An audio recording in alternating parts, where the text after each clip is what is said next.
Hello everyone, I want to show you how you're going to be navigating this course using modules. Maybe you've done this before, maybe you haven't, but we're going to go ahead and walk through it so that you're comfortable when you start the first module. And you're really going to get a hold on a grasp on how this course is going to flow when you do your introductory module. Okay, so let's get to it.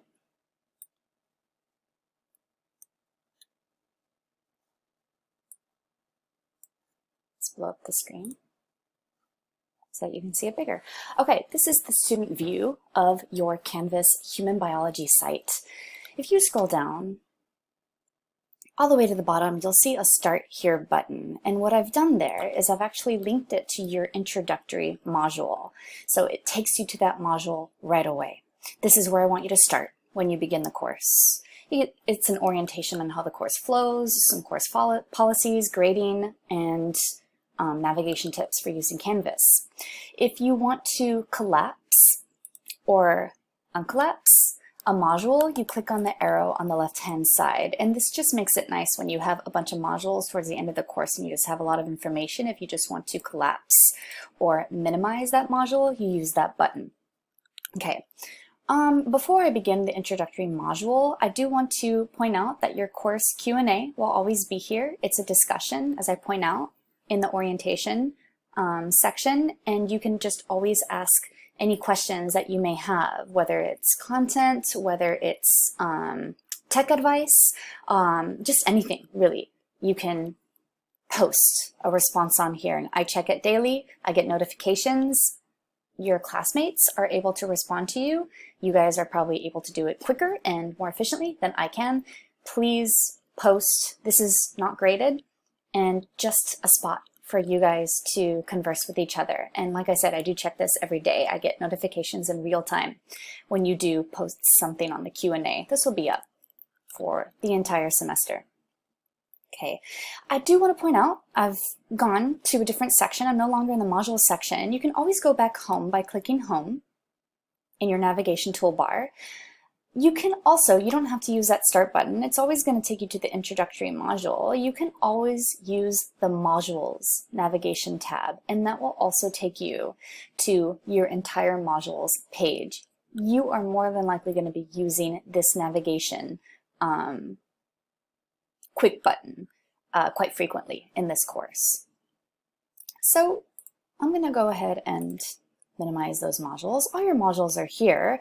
Notice that a lot of them have this little icon here. It's a lock, and that's because I've locked these modules until the week that I want you to complete them. That way you guys don't get ahead of yourself and we're all on the same page. Pay attention to your course syllabus if you'd like to know the flow and what you need to work on for the week.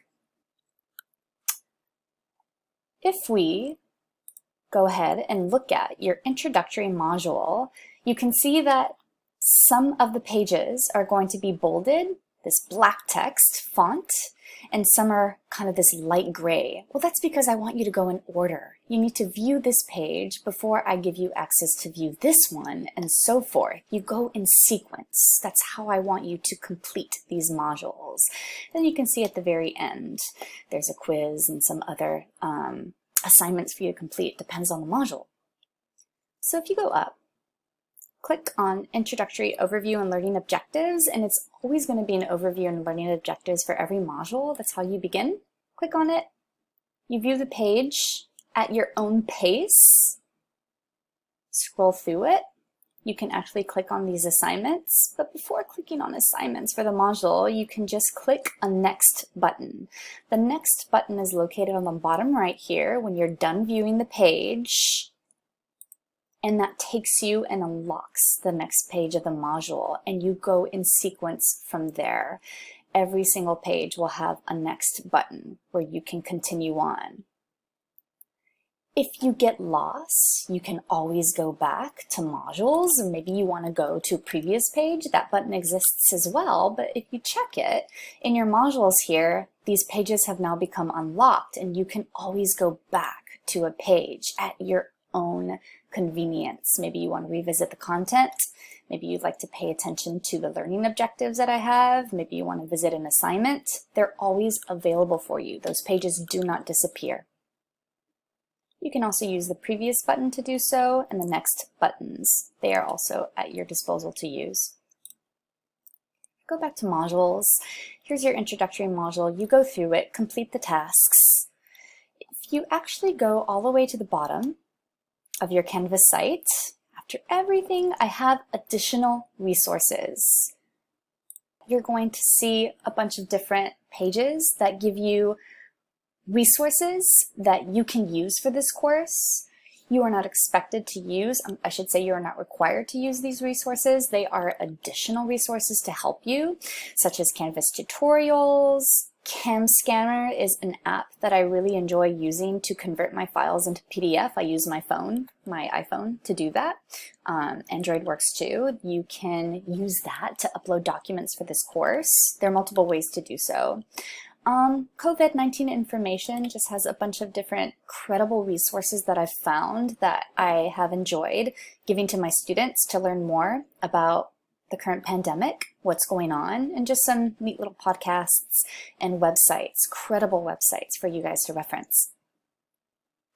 You're not going to be tested on COVID-19 in this course. This is for your own benefit. Okay, that's the only thing I want to point out for course flow navigation tips. Let me know if you have any questions.